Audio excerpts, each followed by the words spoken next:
Doctor Deepti, मैं देख रहा था आपकी सीवी में MR, CPCH, MD, DNB, DCH, certificate of excellence in allergology. कुछ रह गया हो गया मैम? कुछ रह गया हो तो बताओ मैम। आई डाउट कि there is anything left for you to achieve. अभी मेरे बच्चों का भी हो गया, so I have stopped. Right. Dr. Right Mukesh, सर। can you please upgrade Dr. Sadagopan Srinivasan? Sir minute sir, give me a minute sir.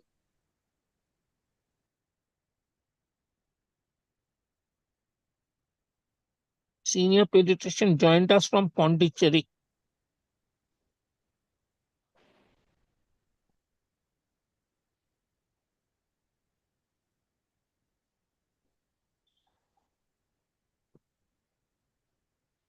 And Dr. Pramod Jog also. Yeah. Thank you, sir. Dr. Thank you Anupam, very good much. evening, all of you. I am in Westport, Connecticut till September. 6 Okay, months. okay. Yeah. Here it's Sir, morning. welcome sir.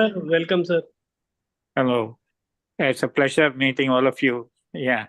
Hello, sir. Dr. Pramod Jog, sir, is from Pune. He's Yeah. post pediatrician. We are classmates in IACF in Nagpur. So Neeraj, it's time. Sir, Anupam sir, can we start it officially, sir? I think we can. Sir. So, on the behalf of Institute of Child Health, Sir Gangaram Hospital and Delhi IAP, myself, Dr. Mukesh Dhankad, would like to welcome you all for this academic webinar. So, Dr. Neeraj, close friend of mine and real academician, would be going ahead and taking control over all this webinar over the next 1 hour. But it would be my big pleasure to introduce Dr. Himanshu Giri. She is an EB Central IAP 2023 and 24. She is a retired additional DHS Government of Meghalaya. She's in past president, secretary, and treasurer, and I think everything from IAP Meghalaya state branch. She's a state coordinator for advanced NRP, state coordinator for ECD, and she's also instructor for BLS, ALS. So, ma'am, few words from you before we move ahead. Okay. Thank you, Dr. Mukesh. And thanks a lot for the organizers for inviting me to be the chairperson of this very important event, especially for the postgraduates. So it's very nice that you have organized such a program for the PG students. And also under the aegis of IAP Delhi, under presidency of Dr. Bandari sir and yourself, Dr. Mukesh, as a secretary, you have organized this program. So it's really indeed a great honor for this. So now today's program, the specialty is on pediatric allergy and the topic is on atopic dermatitis, which is a very, very important topic. So our moderator today is nonetheless, it's Dr. Neeraj Gupta, who is a senior consultant and associate professor, division of pediatric pulmonology, critical care and allergy from Sir Gangaram Hospital. So sir, over to you to moderate the case. So thanks a lot for this opportunity. Thank you for the nice words. And so as ma'am has mentioned that we'll be discussing a case today, and which is having a very much importance and very common condition, which is atopic dermatitis. And with me, it's our pleasure to invite Dr. Deepti Pujari. She is senior consultant and allergy specialist at Dinanath Mangeshkar Hospital, Pune. And as Dr. Mukesh was already mentioning about her number of degrees and number of acclodes, so I think it will be difficult for me to once again reciprocate the same thing. But welcome, Dr. Deepti Pujari, ma'am, for the session. And I would now like to invite Dr. Radhika. So Dr. Radhika is our... Dr. Neeraj, just to interrupt, Anupam sir, would you like to add anything before we start off with the session, sir? Anupam sir? Anupam sir, can you hear us? Anyhow, so Dr. Neeraj, go ahead, please. Yeah, so the case will be presented by Dr. Radhika. So I would like to invite Dr. Radhika. So Dr. Radhika is our DNB trainee student at the Department of Pediatrics at Gangaram Hospital. So Dr. Radhika, kindly start your case. Thank you, sir. Good evening, my dear colleagues and respected seniors. Today I'll be presenting a case of an infant who presented to our OPD a few days back. Sorry, Radhika, I got a call. Dr. Mukesh, you were saying something to me? Dr. Sir, Dhankar? I just said that if we can have few words from you, sir, before we start off with Well, this class, sir.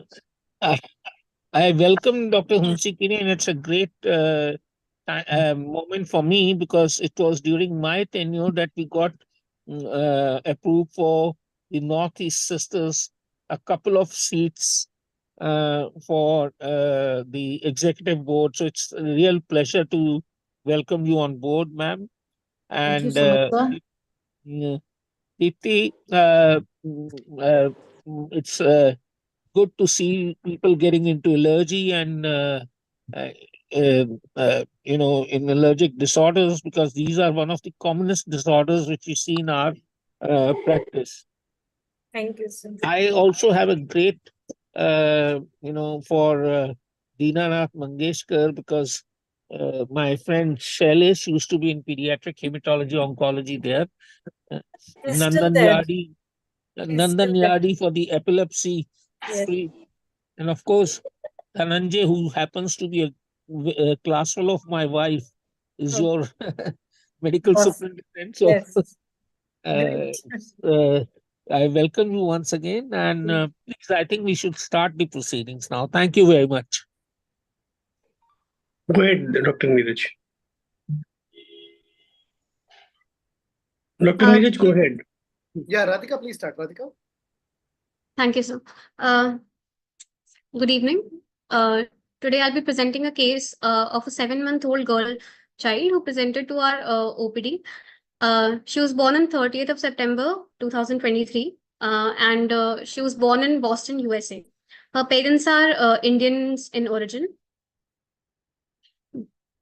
She was brought to the OPD with chief complaints of dry skin since birth and rash over face, chest, and back of knees since 1 month of age. The baby was all right till 1 month of age when she developed rashes on her face. The rash was red in color, flat, without well-defined margins, and it was not associated with discharge or blisters. It was aggravated by massaging with oils such as coconut and olive oil, or wearing fleece and eating curd. These rashes improved on applying moisturizer, Aquaphor. Gradually, these rashes progressed to involve the chest, back, and knees. This was associated with itching and night crying, which settled after the use of cetirizine syrup. The mother also noticed that the baby had dry skin since birth, for which moisturizer was used. There is also history of vomiting after consuming milk, after consuming curd and formula milk. There was no history of loose stools, swelling of lips, or raised rashes. There was no history of any noisy breathing, wheezing, or nasal congestion. Radhika, just 1 second, beta. If you don't mind, as you are saying negative history, would you please just in one line explain why you have put all this negative history? So quickly, like if you are saying no history of loose stool, swelling lips, why did you put this? Just go on explaining every negative history, because that's very important. You will be ruling out many things via these negative histories. So just one line for each negative history. Yes, ma'am. Ma'am, no history of any swelling of lips, ma'am. That is for angioedema. Raised rashes, that's for urticaria. These are for IgE-mediated symptoms of atopic dermatitis. Loose stools, again, ma'am. That this is for pellagra, that is niacin deficiency. No history of noisy breathing, wheezing, or nasal congestion. Ma'am, this is for any associated allergic rhinitis or asthma in the child. There's no history of blood in stools. Ma'am, this is for to rule out any proctocolitis, which could lead to bleeding per rectum. This would be a non-Ig mediated feature of protein allergy. No history of failure to gain weight or length. Ma'am, this is to rule out any failure to thrive, because that the child could present with failure to thrive and eczematous rashes in immunodeficiency syndromes. There's no history of rash in the diaper area or the perioral area. Ma'am, this is for zinc deficiency. No history of hair loss, conjunctivitis, or lethargy. This is for biotin deficiency. No history of blue or purple spots on the skin. Ma'am, this is to rule out any petechiae that could happen in syndromes like Wiskott-Aldrich syndrome. No history of ear discharge. Ma'am, in infancy, any recurrent ear infections could also could also point towards an immunodeficiency. No history of recurrent infections or admissions to the hospital.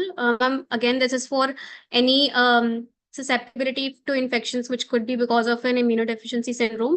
Admissions to the hospital, ma'am, we are just trying to rule out any anaphylactic reaction that could have happened in the child, or any severe infections, systemic infections. Very good. So you have ruled out other causes that could be giving all the rash and any severe form of infection, IG mediated, non-IG mediated. Very good. Go ahead, please.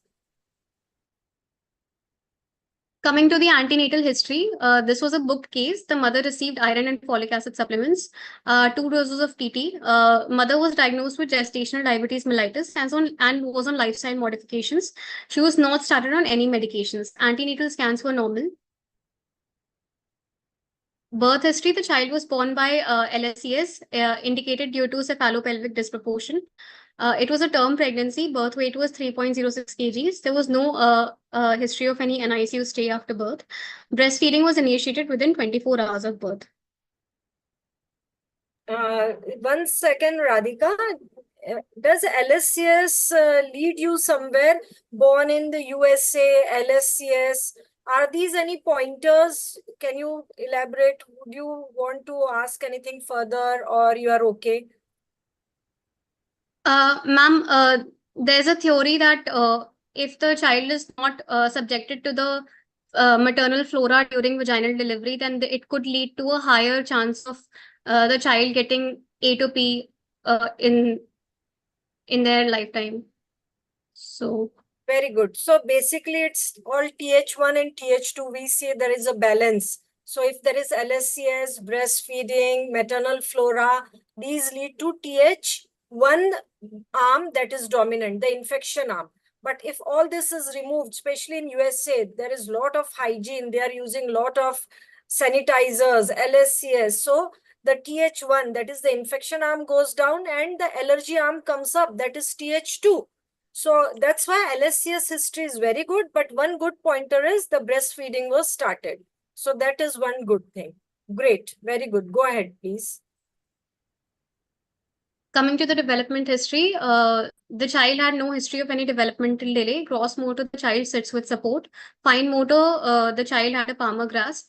Speech, the child babbles in monosyllables. Social, the child could put objects to her mouth. Nutritional history, the child was exclusively breastfed till 6 months of age. At 6 months, oatmeal, mashed vegetables, and fruits were introduced, and child was introduced to formula milk. The child had repeated episodes of vomiting within 10 to 15 minutes after consumption of formula milk. The formula milk that was given to the child was Enfamil, which was a cow milk formula, and consumption of curd also led to repeated vomiting within half an hour. Both of these were eliminated from the diet. The mother noticed that the rash increased in size within 2 hours of consumption of curd. Currently, coming to the diet history, the mother breastfeeds the baby around 6 to 7 times a day. The baby consumes around 88 to 120 ml per feed, and there is no history of any calorie or protein deficit in the diet. The child is 1 second, Radhika. Please, can you go back? Yes. So with this history that child is having repeated rash on consuming milk, curd, any advice you would want to give mother regarding feeding, how she should introduce her feeds, how long would you advise the mother to continue breastfeeding, how she should, what will you advise her regarding the foods that should be introduced? Any one quick 1 or 2 lines you want to add? Ma'am, we could advise her for an extensively hydrolyzed milk formula if she has to use formula milk. And if she wishes to continue breastfeeding, then I would advise her to eliminate dairy products from her diet, so they would not be introduced to the child via the breast milk. Okay. But then she was consuming dairy products when in the first 6 months as well. but the child didn't vomit, it's not been proven that mother should avoid taking anything when she is feeding her baby. So breastfeeding moms are allowed to eat everything unless we prove it that the breast milk itself is causing allergies and distress to the child. But very clever answer. We should continue and ask mother to continue breastfeeding as long as possible so that cow's milk can be avoided. Okay. And as you have rightly mentioned here that there is no calorie and protein deficit. So we are happy. You would strictly tell the mother that she should avoid all milk and milk products. Correct? How Yes, long? ma'am. Any idea, Radhika? Ma'am, we could avoid these products for at least 4 weeks and see the response of how the GI system, respiratory system, and skin is responding to the elimination of dairy from the baby's diet. Okay, very good. And suppose you notice that after 4 months, the child was fine and then you reintroduced milk. What next? What are you looking for? Ma'am, if there is a recurrence of symptoms, then we would ask her to eliminate these from the diet. Very good. How long? So at least you would ask her now that you have almost confirmed that while the child was off milk, the baby was fine. When you reintroduce the milk, the symptoms reappeared. So that shows that child is definitely allergic to milk and milk products. So, there is a theory that they grow out of milk allergy. So you have to strictly avoid it at least for 6 months to now they say 1 year. So that the child, if is going to grow out by 1 year, all the memory cells would be out and then you can slowly introduce. So very good. First 4 weeks of abstinence and then if confirmed that child is allergic to milk, then you will avoid at least for 6 months to 1 year. Okay? Yes, Okay, ma'am. fine. Go ahead.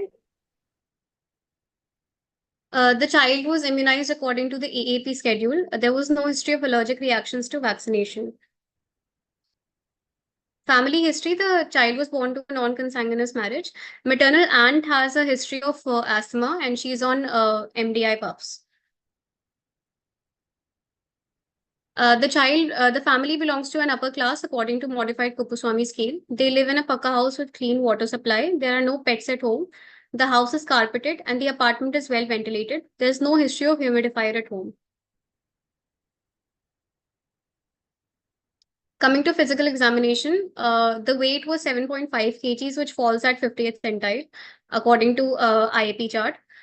Height was 66 centimeters, which is between the 3rd and 50th centile. Mid upper arm circumference was 15 centimeters. Head circumference was 44 centimeters, which falls between 50th and 97th centile. And weight for length was between 0 and +1 standard deviation. So from this, we can say that there was no wasting or stunting in the child.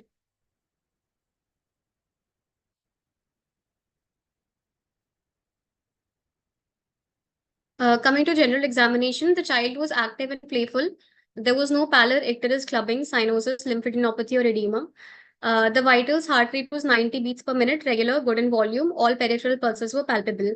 Blood pressure was 94 by 56 millimeters of mercury, measured in the right arm via auscultatory method, which fell between the 50th and the 75th centile. The child was crying at the time of measurement. Respiratory rate was around 28 per minute, abdominothoracic breathing. Saturation was 98% on room air. The child was afebrile at the time of examination. Head to toe examination, head size and shape were normal. Anterior fontanelle was open, soft and at level. The eyes were normal. Ears, there was no discharge present. The mouth, ears, they were normal. Chest, it was normal in shape. Erythematous rash was present over the cheeks, over the chest and back. Axilla was normal. Abdomen was normal. Limbs, erythematous rash was present over the popliteal region. Genitalia was normal. Okay, so Radhika, at this stage, yes, very good. You have shown the pictures. According you this at this time, the child was 7 months, correct? When he Yes. presented to you. So Yes, when do you ma'am. expect the rash, and do you know according the age, as the age progresses, can you just quickly tell us the distribution of rash in atopic dermatitis? Yes, ma'am. Ma'am, when the child in these children usually present in infancy, and in infants the atopic dermatitis, the lesions are mainly present on the face and the extensor surfaces of the limbs. The trunk might or might not be affected, but the genitalia and the perineum is usually spared in these children. From the ages of 1 to 2 years onwards, you can see skin lesions in the flexural folds as well. And as the children grow older to the adolescent age, then flexural folds like the nape of the neck and intertriginous areas would be more likely to be involved. Very good. So if you leave them untreated, as they grow old, there could be lichenification as well. So very good. You have described all the areas very well. Go ahead, please. Coming to the skin, there was no petechiae or purpura. This is the face where you can see on both of the cheeks, we can see erythematous patches. There was no scaling on the cheeks.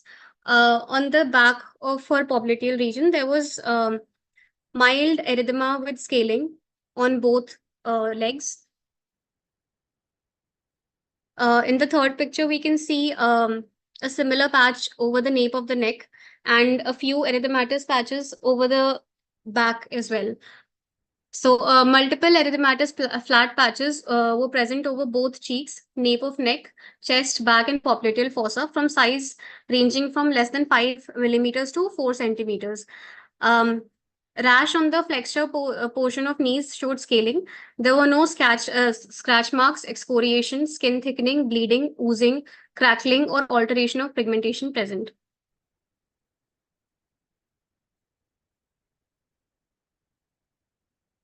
The rest of the systemic examination was normal. Chest, there were bilateral vesicular breath sounds. Abdomen was soft. Umbilicus was central in position. There was no hepatosplenomegaly. CVA system was normal. CNS, it was the child was active and playful, and she was moving all 4 limbs. To summarize, a 7-month-old girl presented with generalized rash over the face, chest, back of knees for 6 months. There was history of vomiting after consumption of formula feed and curd. There was no significant antenatal, birth, developmental, or immunization history. Family history is significant as maternal aunt is a known case of asthma on MDI. On examination, there was erythematous asymmetrical patches over both cheeks, nape of neck, patches of on back, and both flexure surface of knees. My differentials for this case would be atopic dermatitis, contact dermatitis, scabies, nutrient deficiency, and immunodeficiency. Very good, Radhika. You presented really well. You have covered all the areas very well. Negative history, examination findings, very relevantly put. The birth history, the nutrition, everything you covered very well. So I would like to invite Dr. Neeraj Gupta also, he being the moderator, how he wants to go ahead. Would you like to present a few points on atopic dermatitis, Radhika? Yes, ma'am. Yeah, or Dr. Neeraj Gupta might give his input. You would quickly want to tell one line, just one line for each differential diagnosis. How will you rule out and how will you come to atopic dermatitis? Just one line. Yes, ma'am. Atopic dermatitis is the first differential. In this, the main feature would be chronic pruritus and chronic relapsing course. So in this child, all of these things are present. For contact dermatitis, this is a second differential because the mother was giving a history of applying coconut oil and olive oil to the child's skin. So that could lead to contact dermatitis, but these features would have subsided after the mother stopped applying these irritants to the child's skin. Scabies is a third Radhika, differential. one quick question. If mother is applying coconut oil, olive oil, and it's causing rash, is it necessary that it is contact dermatitis only, or it could be atopic dermatitis and this could be still causing coconut and olive allergy? Is it possible? Ma'am, they could coexist with each other. The child could have contact dermatitis, or the pressure while massaging could lead to worsening of symptoms of atopic dermatitis as well. Okay, so now just that because this is a teaching session going on for all the students who are listening, I'll put a quick word. There is a hypothesis called dual exposure hypothesis. Okay, so when all the allergens, they go via the skin, and especially we know in atopic dermatitis there is filaggrin gene defect. The cells are apart, the skin is broken. So allergens, whatever we apply on the skin, they enter via skin. The same thing when you make them eat early at the age of 4, 5, 6 months, they might develop resistant to it. They might not develop allergy. But if they are applied to the skin, the allergens enter via skin and then the child develops allergy. This is dual exposure allergy hypothesis. So it could very well be that child is developing coconut and olive oil allergy when the mother is massaging with these products. That's why a very important message to all the students who are listening there, you should strictly tell the mothers that try and use only very inert products for massaging. Actually, coconut oil is one of a very inert product because it hardly has protein. So it is considered very safe in atopic dermatitis also. This child could be allergic to coconut, but otherwise massaging with masoor dal, besan, harbara dal, tur dal, milk, all these can cause develop allergies to these food products because these food products then enter via the skin. They stimulate the local IG and the child develops food allergies later on in life. So that's why again, so MRs come to our clinic, oatmeal and all these fancy almond oil, all these fancy products in the moisturizers. You should use inert moisturizers. Try and avoid all food products in the moisturizers. Try and avoid all the food in massaging because that is the portal of entry for future food allergies. I hope I've made the point clear. Is that okay, Radhika? Yes, ma'am. Sure. Okay, go ahead. Ma'am, scabies is a third differential. In scabies, we'll see, ma'am, superficial burrows in the flexure regions. Between fingers also, we'd be able to see some superficial burrows. And scabies, genitalia would also be involved. So this rules out scabies because we did not see any of these things. Nutrient deficiency, ma'am. This would involve deficiencies like zinc, biotin, and niacin deficiency. But the child did not have any associated. The zinc deficiency would have a very classic history of perioral and perianal rashes, which were absent in this child.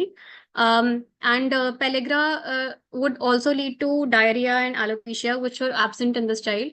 And coming to biotin deficiency, ma'am, for biotin deficiency, the child could also have associated conjunctivitis, which is not there, or any lethargy, hypotonia. These features are absent in this child. Immunodeficiency, like severe combined immunodeficiency. Ma'am, for this, we would need a history of recurrent infections or failure to thrive, which were not there. Very good. So you have covered most of the points. Very well presented, Radhika. So we are almost half an hour done. I think you have presented the case very well. Anyone can unmute and ask questions.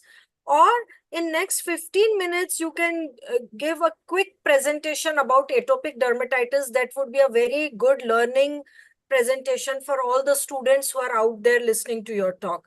If Yeah. Dr. Neeraj wants to say something, or anyone else, all the teachers, Can I, please yeah, go ahead. can I request Dr. Sadakopan to give his comments? Yes. Dr. Srinivasan?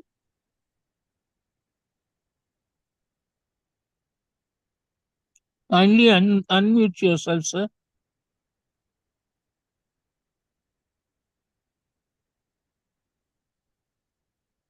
Dr. Pramod Jog, would you like to give some comments?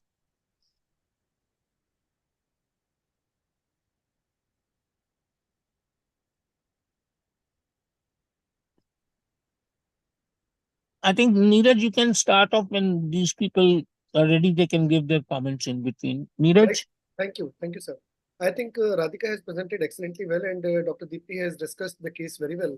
A few more things which are important.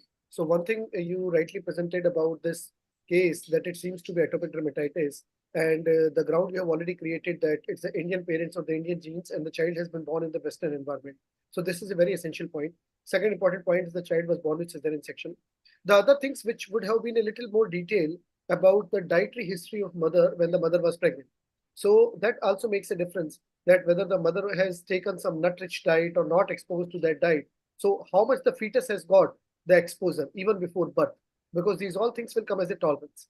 The other thing which will also come is like the availability, or the, I will say that some pets at home, cats and dogs, because when the child is born at that time, if the cats and dogs are there at home, or any other probably pet animal who is there, then because of the microbiota effect, actually that is allergy protective.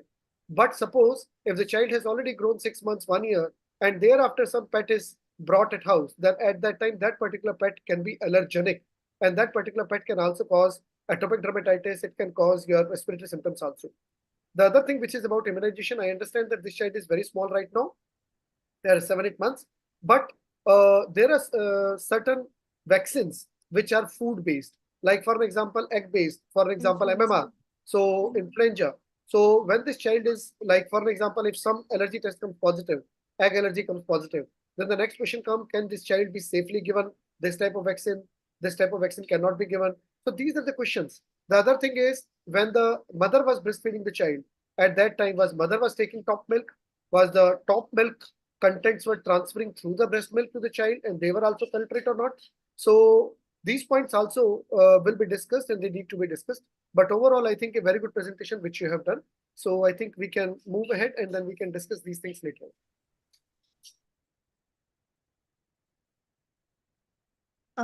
Coming to a small discussion about the topic, atopic dermatitis. Atopic dermatitis is also known as eczema. It is the most common chronic relapsing skin disease in infants and children.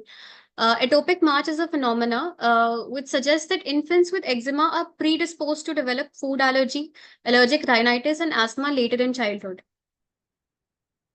The etiology, it is a complex genetic disorder that leads to defective skin barrier. This reduces the innate immune responses of the skin and results in extreme responses to environmental allergens and microbes. So this is a small diagram showing the pathology. Over here, we have the skin.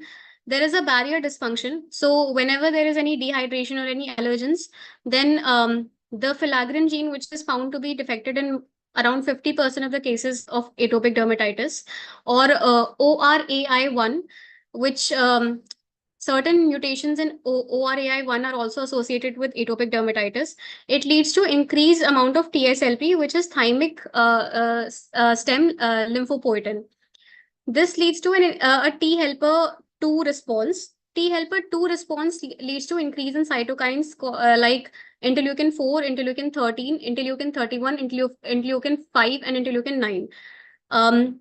These will lead to activation of eosinophils and mast cells, which would lead to the clinical features of atopic dermatitis that we see in patients. A small amount of this immune response would also go and activate T helper 1 cells, which would release its own cytokines and lead to a chronic condition in this child. T helper 22 cells are also activated, which lead to increased levels of interleukin 22. Interleukin 31 is associated with pruritus, which is the clinical symptoms that most children of atopic dermatitis present to us with. Acute atopic dermatitis lesions are characterized by spongiosis, which is basically intercellular edema. Chronic lesions are characterized by hyperplastic epidermis with hyperkeratosis and minimal spongiosis. Mast cells and eosinophils are increased, which lead to increased skin inflammation. There are two forms that have been recognized. There is atopic eczema, which is IgE mediated, which occurs in around 70 to 80% of the patients. So a majority of the patients have an IgE mediated disease. And a minor number of patients would have a non-atopic eczema, which is non-IgE mediated. But both forms, we will have eosinophilia in the peripheral blood.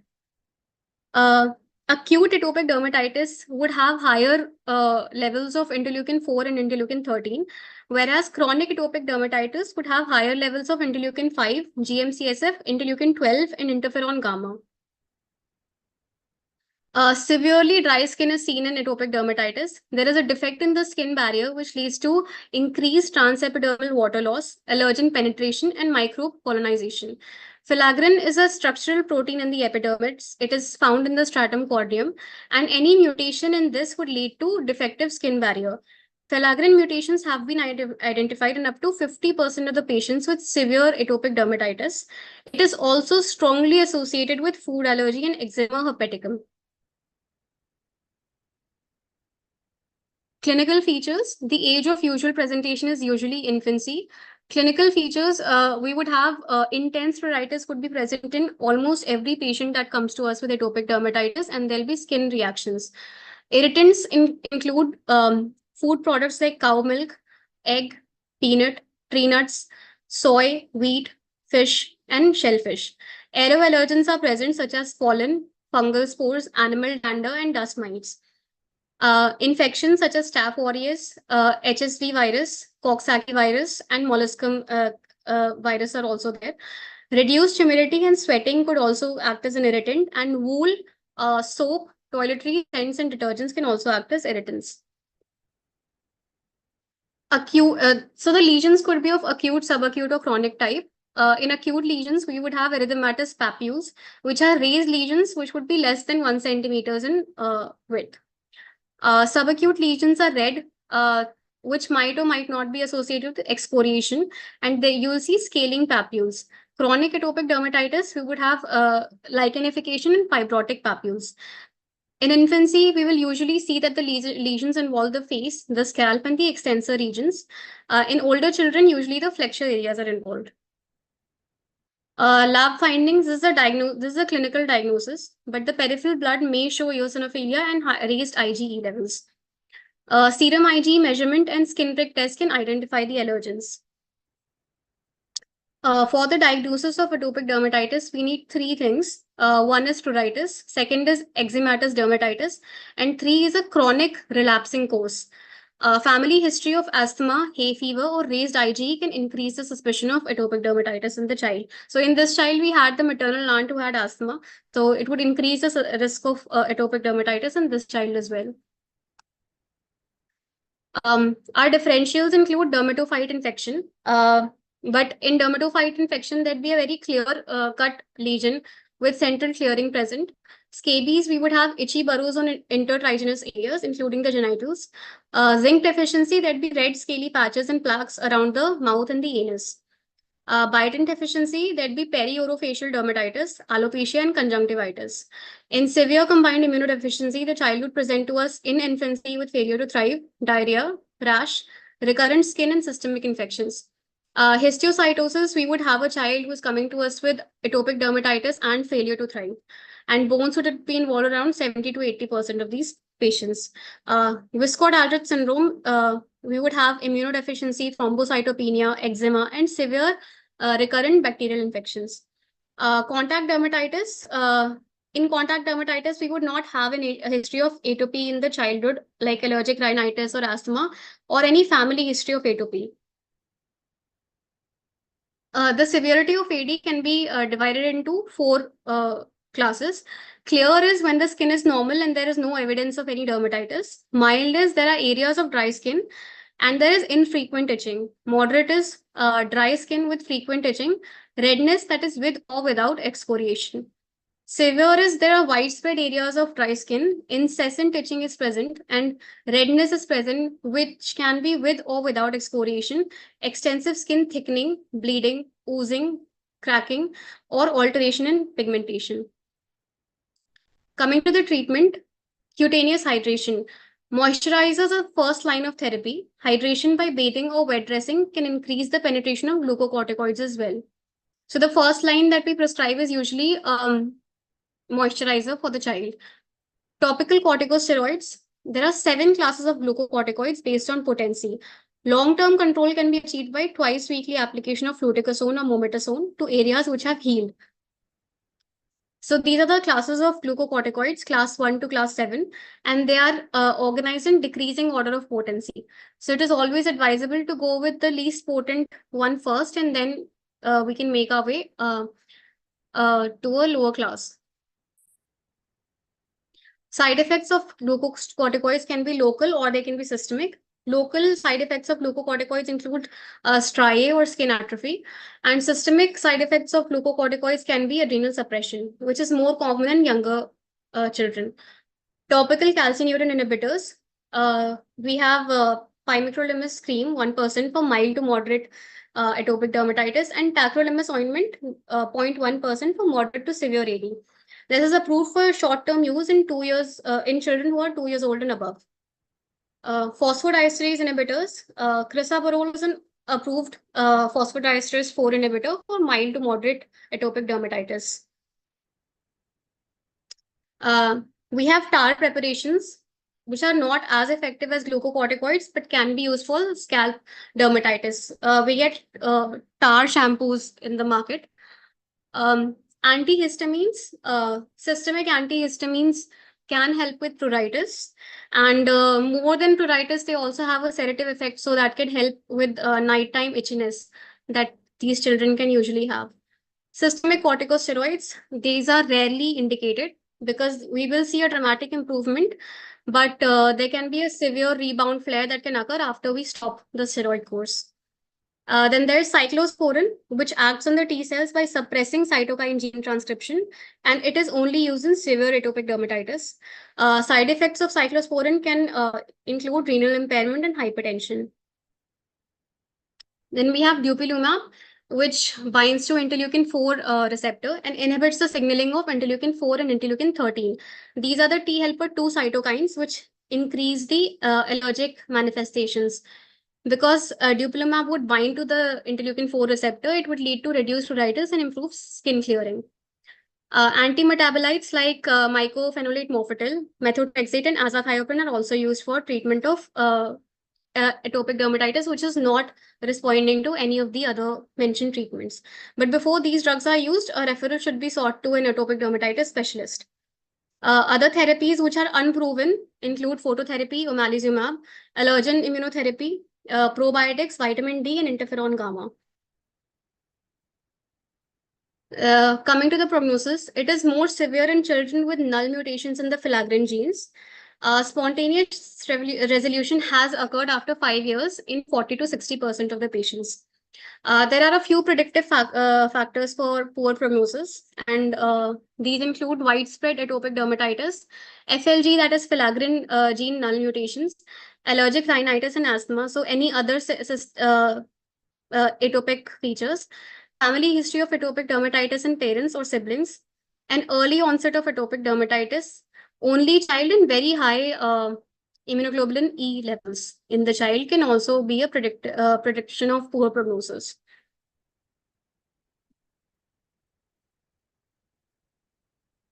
Thank you. Very good presentation, Radhika. That was, you have covered almost everything. So really impressive. Quick 1 or 2 words I might want to add. First and foremost, everyone, all the students out there should remember that atopic dermatitis can go on for a long time, for years together. So moisturizer, moisturizer, moisturizer. It is a dry skin condition. You have to keep the skin moist. Steroids are not the mainstay of treatment. Moisturizing the skin is the mainstay of treatment. That should be put across the caregivers to the patient if it's the older child and to the parents. Otherwise, they'll totally depend on steroids. Moisturizer, keeping the skin moist is very, very important. This is one thing, Radhika, and all the other students there should remember. And second, a very quick word on how to apply steroids. Remember, you very cleverly said least potent steroid should be used. And in that also, always remember, ointments are more aggressive or stronger than your creams. Then comes your gel, then lotions, then foams, then shampoos. What I mean is, suppose you are using mometasone or fluticasone. So fluticasone ointment can be very strong as against fluticasone gel. So gel are milders, and we should go for gel preparation in infants and younger children, because ointments can be very strong as they have more penetration because they are fat soluble. So always go for gel or creams. Ointments are strong. Third, very important, when you apply steroids, you have to use one fingertip unit method. Means what? When you apply steroid, you take from the last crease of your finger, the last phalanx, to the tip of your finger. And that much of cream of steroid should cover 2 palm size area on child's skin. 2 palm size area of the caregiver. Whoever is taking the cream, his last fingertip unit should cover 2 palm size area. I hope I'm able to make it clear. I don't know. If not, you please let me know. Or maybe Dr. Neeraj will give you some practical demonstration in the hospital. But one fingertip, that is this much, from the last finger crease to the tip of the finger, this much of cream should cover 2 palm size area of the person whose finger is used.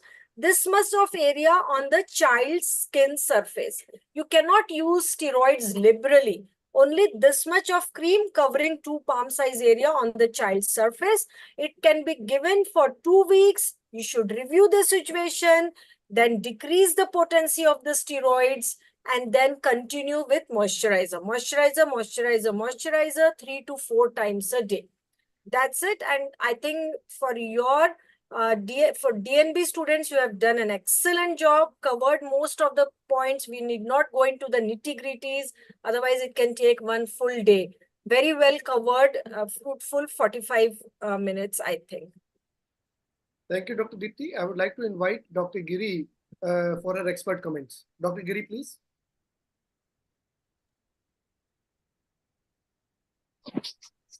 Dr. Hansi Giri, ma'am.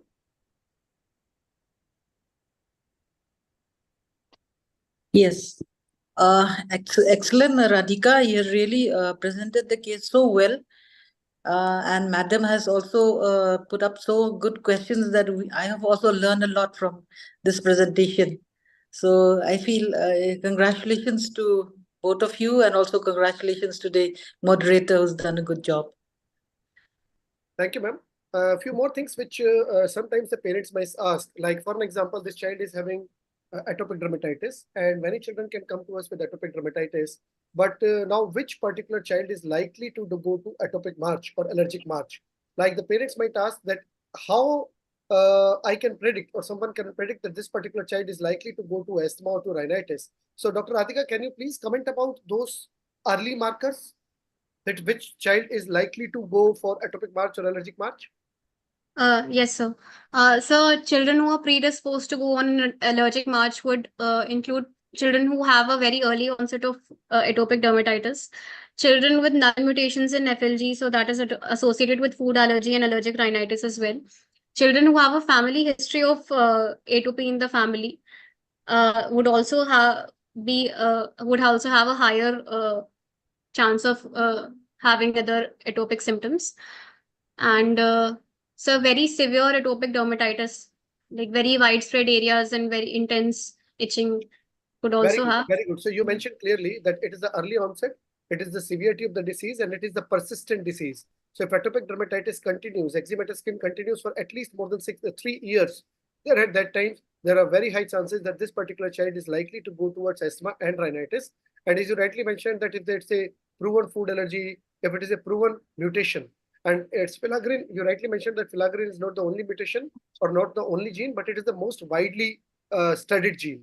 But there are other genes like TSLP, activating mutation, IL-33. So there are other genes also which are also there, which can do, and then family history. So all these points towards that. And last question to you is that is there anything which you can do to really slow down this atopic march? You cannot definitely stop it, but you can really slow down this atopic march so that the child goes to a milder form of asthma or rhinitis, or probably delayed form of asthma or rhinitis, or not going to asthma or rhinitis. So what are the strategies which you can probably tell to the parents?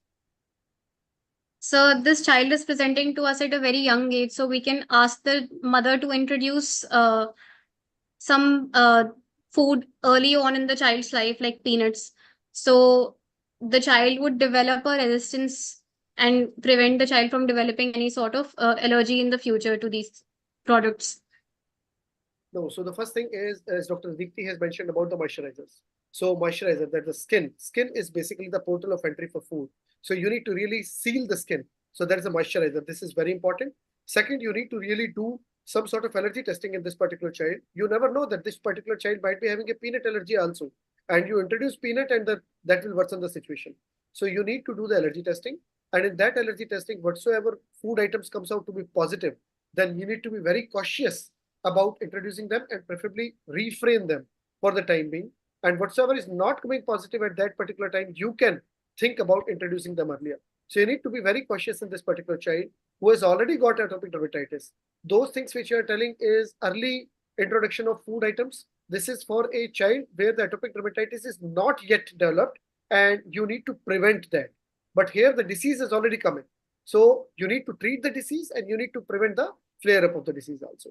So I think a very well presented session. I would request Dr. Anupam sir to have the few words. Sir, Dr. Anupam sir, you are around? Yeah, I'm there. Yeah, I'm there. Sir. Neeraj, I think it was an excellent presentation and well conducted, moderated. Ma'am Deepti, fantastic job you have done. And I can see in the comments, people, Dr. Srinivasan has written, is full of praise both for the presenter and the moderators. In the lighter vein, ma'am, uh, you should use uh, the uh, the tip of the finger with the first squeeze only if you don't have Khali applying the cream, because that would be dangerous. You know, with all his fingers and his hands are huge, so he should be careful about the size of the hand also. The once again, I would like to thank Dr. Hunzigiri, Dr. Deepti, Dr. Neeraj, and Radhika for the excellent presentation and the insightful, detailed sort of a description. It has added to our knowledge in a big way. Dr. Lok Bhandari, are you there? Dr. Mukesh? Hanji, sir. Good evening, Sir, sir. could you please? Good evening, friends. It's been really great, and special thanks to Dr. Unsi for sparing time. And ma'am, for your information, our Delhi is naturally the academic capital of India. Even your daughter has studied in Delhi, and I don't know exactly about you, but you have also attended many courses in Delhi. So that is in brief story about Delhi. But Gangaram Hospital is our premier institution doing yeoman of services in clinical and academic fields as well.